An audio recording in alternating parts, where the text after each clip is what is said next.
What is up, Pitt fans? Thank you so much for tuning to Inside the Panthers on YouTube. My name is Stephen Thompson. I'm so glad to have you here for another Inside Pitt practice report coming to you after practice 8 of Pitt training camp. I am coming to you live from the South Side after a rainy Thursday afternoon, a Thursday morning, I guess, when they practiced on the South Side at the UPMC Rooney Sports Complex. Oddly enough, it was raining a little harder today than it did earlier this week when the Panthers did practice indoors. Keep in mind, at the indoor facility, there's just one field, so it can be tough to fit in a lot of what they want to do with 120 players all competing for such limited space. So the Panthers decided, hey, why not go outdoors, get a little bit of work in some more difficult conditions, and see what they've got. As we all know, it does not stay sunny in Pittsburgh all fall long. So pick out some work outside. Pat Narduzzi was pretty eager to get out there and get them some work. Like I said, under some more difficult conditions. Seemed like punting was a little bit more of an emphasis today, getting the special teams some wet ball drills in, and see how both Caleb Junko and Jeff Yerk, those guys who are battling for the starting punter spot, handle those conditions. Because if there's one thing that's pretty obvious right now, it's that Pitt's not going to mess around with the punter situation anymore after rotating through three guys and having some inconsistent results last year in the punting game. But as Pitt continued to practice in full pads, there were some other things that Pat Narduzzi highlighted. The first and one of the most important, I think, from his briefing this morning was the penalties are down along the offensive and defensive line. There's a lot of competition there, but Narduzzi likes it. He likes how clean they've been, and that does make evaluating things a little bit harder because guys aren't separating themselves. It's a little easy when guys are committing penalties to say, well, you're out of the running, but not this time. There's a lot of competition there that's pretty stiff, and the Panthers do have some cleaner options at those spots. Moving along, I did want to talk a little bit about the linebackers. I think every time you come out to Pitt practice, you see a new Pitt linebacker with a takeaway sticker on their helmet. Today, it was both Shane Simon and Bengali Kamara, two guys who figure to be really key parts of the defense and starters, but they aren't the only ones. I mean, you talk about some other linebackers who've gotten one: Aiden Henningham, Dylan Bennett, Rasheem Biles, Matamaffa, Kyle Lewis. That's a lot of guys. That's most of the linebacking core, from starters all the way down to third string, who've been able to find the ball and have gotten their hands on the ball in the form of a takeaway.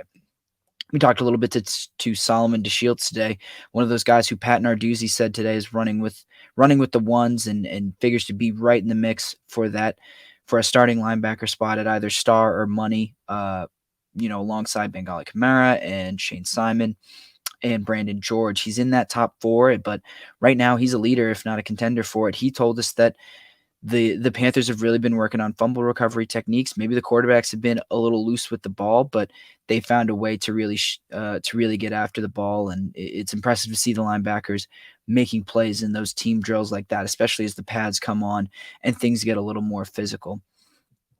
Moving on a little bit, this was probably the highlight of the day. Was a lot of talk about Javon McIntyre. Javon played in all 13 games last year. He started the season finale in the Sun Bowl against UCLA. He had an interception, tied the team lead with 7 tackles, and he has continued that momentum through the spring, where he is, in Pat Narduzzi's own words today, earned a starting job. He is a starter, as Pat said.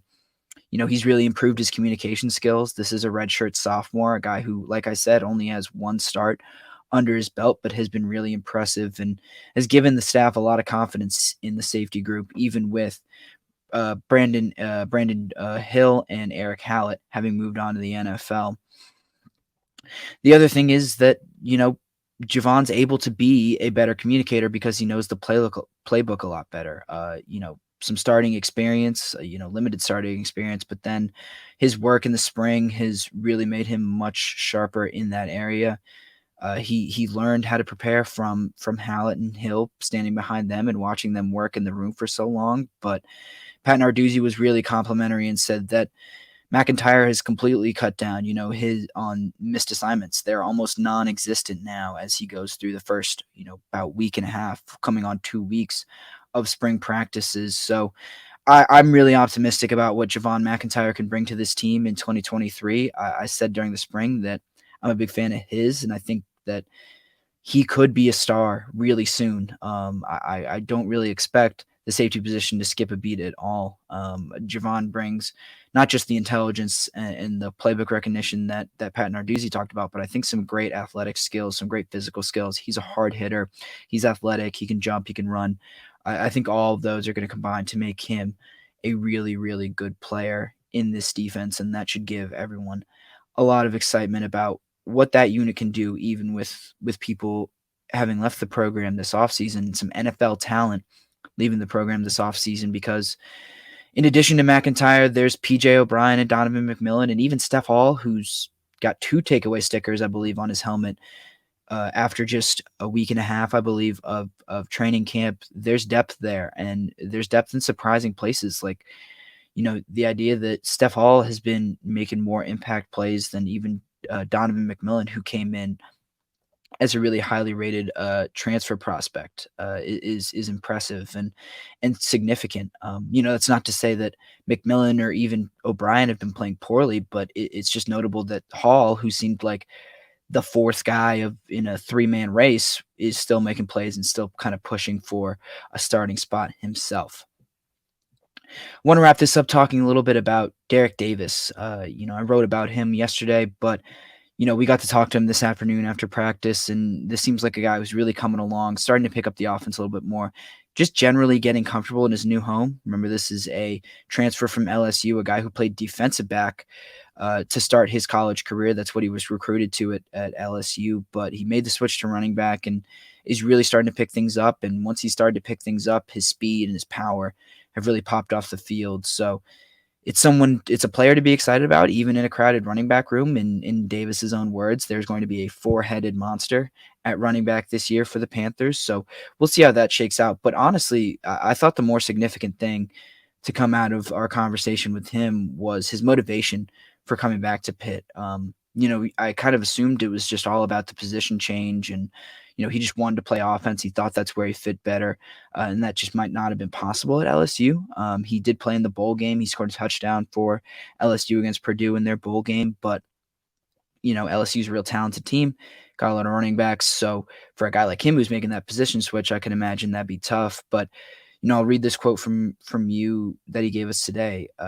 That's the feeling I really wanted, just to feel like I was back in high school. He was talking about playing quicker, feeling more comfortable playing running back and just feeling more at home. And that was part of his decision to literally come home. He just feels more comfortable, not just with the offense and in his new position, but in his new home, coming back to his hometown of Pittsburgh.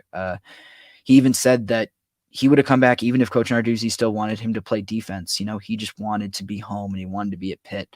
It wasn't really about whether or not he was going to play defensive back or running back. I think this was just the school for him, and that's what he wanted to do. So, that was a little eye-opening, just because, like I said, I had these assumptions about his motivations to come back to Pitt. I assumed it was just all about, wanting to be a running back, not wanting to play in a defense anymore.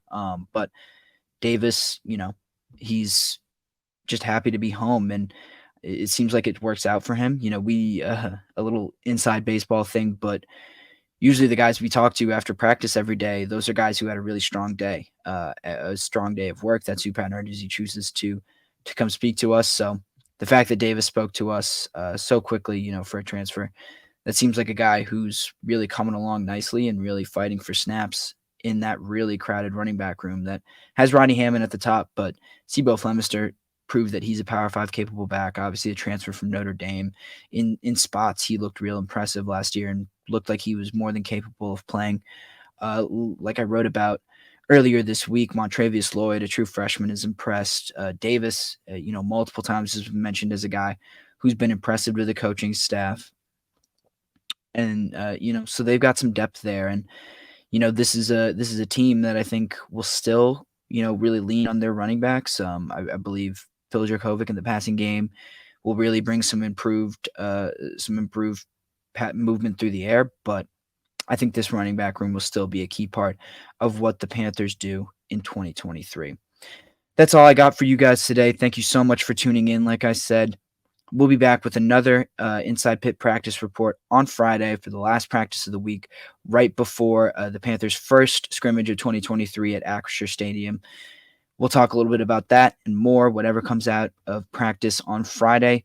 For now, make sure to subscribe to us on YouTube. That's youtube.com/Inside the Panthers. And make sure to read all our reports from training camp at InsideThePanthers.com. Until next time, thank you for tuning in. I'll talk to y'all later.